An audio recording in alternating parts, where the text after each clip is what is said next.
정통신학으로 신앙을 바르게 안내하는 신학개론 대강좌 73강입니다. 시즌3로서 신앙 배우기, 오늘은 선교신학, 일치신학, 신학교육기관 및 양성자에 대해서 말씀드리겠습니다. 이 책의 신학입문, 이 책의 82쪽인데요. 선교신학이라고 하는 것은 한마디로 말씀을 드리면 믿지 않는 이들에게 복음을 선포하는 것입니다. 교회의 본질은 선교 사명이죠. 교회가 본질적으로 세상에 드러내는 그 역할은 선교 사명인데, 따라서 교회는 이 선교 사명을 지니고 살아가는 공동체입니다. 그리스도의 말씀을 아직은 알지 못하는 이들에게 복음 선포라고 하는 이 사명을 통해서 그리스도인으로 존재하기 위한 필수적인 요소를 전달하는 것이죠. 따라서 복음 선포는 우리 모든 믿는 이들에게 기본적인 필수 요소입니다. 따라서 이 선교신학이라고 하는 것은 그리스도교, 그리고 그리스도교의 메시지를 알지 못하는 사람들에게, 세상에 많은 사람들이 있을 수 있겠죠, 그죠? 그런 사람들에게 바로 예수님의 복음을 전달하는 건데, 그러한 그리스도교와 그 메시지를 아직 접하지 못한 세상의 많은 사람들의 생활을 이해를 해야 되겠죠. 복음만 무조건 이렇게 전달하는 것이 아니라 이 말씀을 받아들이는 토양을 이해를 해야 되잖아요. 그것이 바로 18세기에 예수의 선교사가 중국에 가서 선교한 마테오 리치의 그런 선교 방식하고 동일하죠. 그런 점에서 무엇보다도 선교 신학이라 하는 것은 알지 못하는 그리스도교의 가치와 그 메시지를 알지 못하는 사람들의 생활을 먼저 이해를 해야 됩니다. 그리고 그들의 어떤 종교 전성들이 있다면, 우리나라 같으면 불교라든가 또 유교라든가 또 여러 가지 문화적 요소들이 있지 않습니까? 그런 전성들과 문화에 대한 연구를 중점적으로 하는 것이 선교신학이에요. 따라서 선교신학은 모든 신학적 훈련의 공통 과제라고 할 수 있는 복음이 첫째 중요하죠. 복음. 그리고 그 복음을 선포하는 데 있어서 그들이 살고 있는 토양들을 연구해서 복음이 어떻게 그 토양과 만나느냐, 토착화라고 할 수 있죠. 그런 가능성을 열어주는 길에 대해서 연구하는 것이 바로 이 선교신학이에요. 그래서 이 선교신학은 일방적으로 가서 부식하고 또 복음을 이렇게 강요하고 하는 것이 아니라, 말씀이 사람이 되신 것처럼 이 복음이 그 문화와 만나야 된다는 것이죠. 베네딕토 16세 교황님께서는 그런 말씀을 하셨어요. 3000년기에 아시아 문화는 그리스도의 대림적 성격을 지니고 있다. 다시 말해서 우리 그리스도교가 아시아 문화를 통해서 그리스도교 복음이 더 예수님의 모습을 만나야 된다는 거죠. 바로 예수님의 이 모습은 아시아 문화를 대림적 성격으로 우리에게 다가오는 예수님의 모습으로 아시아 문화를 이해해야 된다는 겁니다. 그런 점에서 선교신학은 믿지 않는 사람들에게 복음을 선포하는 것인데, 바로 그들의 문화와 역사와 교회, 그러니까 종교 전승들과 또 그들의 그 삶의 방식을 이해하는 것을 첫 번째로 둡니다. 두 번째, 이제 일치신학을 말씀을 드리면, 일치신학은 그리스도인들 사이에서 그동안 일어났던 분열들이 많이 있잖아요, 그죠? 네. 유럽만 보더라도 하나의 그 그리스도교 교회에서 여러 가지로 갈라져 나갔잖아요. 좋게 얘기하면 갈라져 나간 거고, 또 발전이라고 할 수 있지만 분열이라고 하는 그런 아픔을 통해서 나간 것이죠. 그리스도인들 사이에서 발생했던 이 분열이 복음의 메시지에 정확하게 반대되는 모습이잖아요. 예수님께서는 아버지 이 사람들이 모두 하나가 되라고 하나가 되달라고 이렇게 기도하셨는데 서로 현실은 같은 그리스도를 믿으면서 이렇게 나눠졌지 않습니까? 가톨릭과 개신교에서 여러 또 교파로 나눠지고요. 동방교회도 나눠지고요. 여러 가지.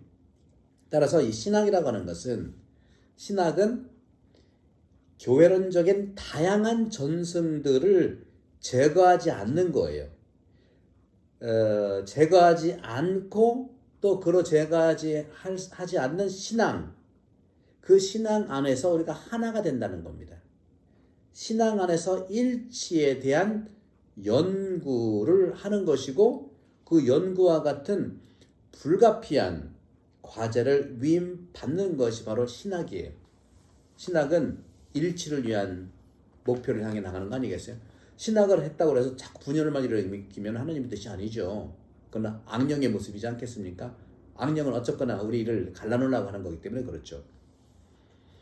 따라서 종교 일치 신학이라고 하는 것은 유일한 구세주이신 예수 그리스도와 그리고 그 복음에 대한 예수 그리스도가 선포한 복음에 대한 동의 그리고 그 복음의 심오함을 느낄 수 있게 하는 것이 종교 일치 신학이에요.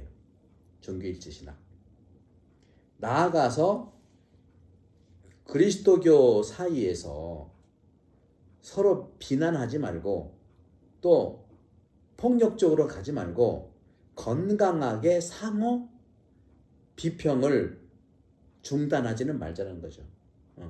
여기서 비평이라는 것은 단순히 나쁘게 얘기하는 게 아니라 존중하는 건강한 그리스도인의 반성, 이 비평을 중단하지 않으면서도 진실한 대화의 시선으로 하느님 말씀과 전승을 비교하면서 연구하는 것이 일치신학입니다. 다음에 오늘 이 부분에서 이제 오늘 73강을 토대로 해서 이제 신학의 종류와 가치들 종류와 이제 여러 범위들을 이제 최종 마무리하면서요. 신학 교육 기관들이 어떻게 나눠져 있고 신학자를 양성한다는 것, 또 사제를 양성한다는 것이 어떻게 이루어지느냐를 볼 수 있는데요. 기본적으로 신학의 가르침과 연구는요. 교육기관들이 다양하게 있습니다. 거기에 양성자들이 함께 하는 건데 기본적으로 전 세계적으로 카톨릭은요. 기본적으로 신학교육은 세 가지 형태로 전개되고 있어요. 첫 번째는 유니버시티라고 하죠. 신학대학, 그러니까 대학교. 로마에도 대학교가 굉장히 많습니다. 대학교에서 facultas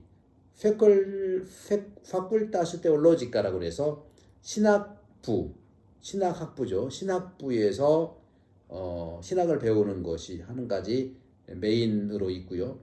두 번째는 Instituto Ciencia Religioso, 이게 이태리 말인데 이 부분은 바로 신학을 공부하는 것은 이런 그 그리스도교죠. 종교 신학 연구소라고 하는 이것이 이스티튜토라는 단순히 이제 리서치하는 연구소라기보다는 그 신학을 공부할 수 있는 어떤 그 유니버시티는 아니지만 거기에서 공부를 할 수 있는 인스티튜션, 제도적인 연구소 계통의 우리식으로 얘기하면 뭐 대학을 다른 말로 표현할 수가 어떻게 있겠냐 하고 본다면 그냥 신학 연구 기관이에요. 신학 연구 기관.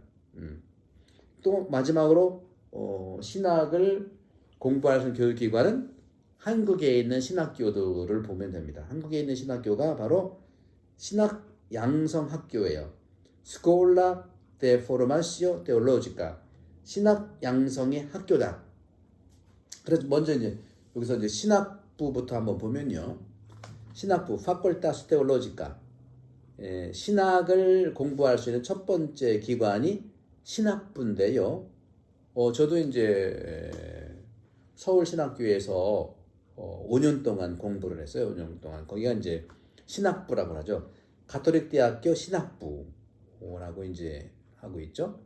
거기에서 이제 신학부, 저도 또 이제 로마에 가서는 신학부가 연결된 것이 이제 메스터와 박사학위가 이렇게 나눠져 있는데, 신학부에서는 이런 그 과학적 연구가 증진이 되고 교회의 신앙에 관한 비판적 성찰 아카데미 프로그램을 통합적 방법으로 제시를 하고 있습니다. 그래서 신학부의 그 연구 교과 과정을 보면 세 단계로 나누는데요. 한국은 문교부의 지침대로 4년이 대학을 다니는 기관이잖아요. 그리고 석사과정, 박사과정이 있는데 본래 로마를 중심으로 해서 전 세계에 신학을 배우는 이 Facultas Teologica de Universidad, 그러니까 대학의 신학부에 형성된 그 신학을 배우는 단계는, 첫 번째는 철학을 2년 배웁니다. 철학. 첫 번째 단계 철학을 2년 배우고, 그 다음에 3년을 신학을 공부를 합니다. 3년 공부를 해요. 따라서 철학 2년, 신학 3년을 배우고서 학사 학위를 받아요. 이것이 바콜라우레아토라서 베출러라고 하죠. 영어로 베출러. 그다음에 바칼라우레아토는 이제 라틴 말이고. 따라서 학사 학위는 철학 2년, 그리고 신학 3년, 5년을 배우는 거예요. 그리고 이제 세 번째 단계에서는 이제 두 번째 단계죠. 첫 번째 단계가 철학 2년, 신학 3년을 배워서 이제 학사 학위를 받고, 두 번째 단계는 석사 과정을 얘기하는데, 석사 학위는 2년에서 3년을 전문 과정으로 석사 학위를 받습니다. 그래서 이제 한국에서는 기본적으로 특수한 부분이 있기 때문에 우리는